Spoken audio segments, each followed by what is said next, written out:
গত 22 এপ্রিল ভারতের পেহেলগামে সংগঠিত জঙ্গি হামলায় 25 জন ভারতীয় পর্যটক নিহত হওয়ার পর সিন্ধু নদের পানি বণ্টন চুক্তি স্থগিত করে ভারত।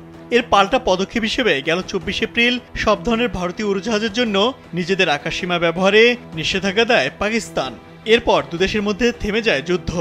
উত্তপ্ত পরিস্থিতি শীতল হয়েছে, কিন্তু এখনও ভারতীয় এবং ভারতের সঙ্গে সম্পর্কিত সব ধরনের উড়োজাহাজ নিজেদের আকাশসীমায় ঢুকতে দিচ্ছে না পাকিস্তান।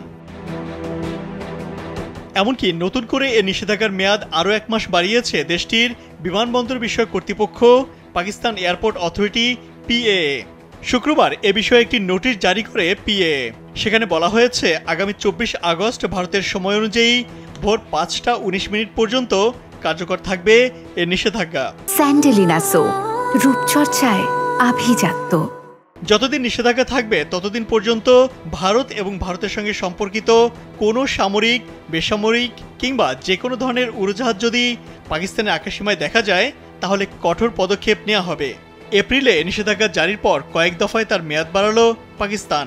শুক্রবার PAA এর সর্বশেষ নোটিশ জারির আগ পর্যন্ত এই মেয়াদ ছিল 23 জুলাই পর্যন্ত।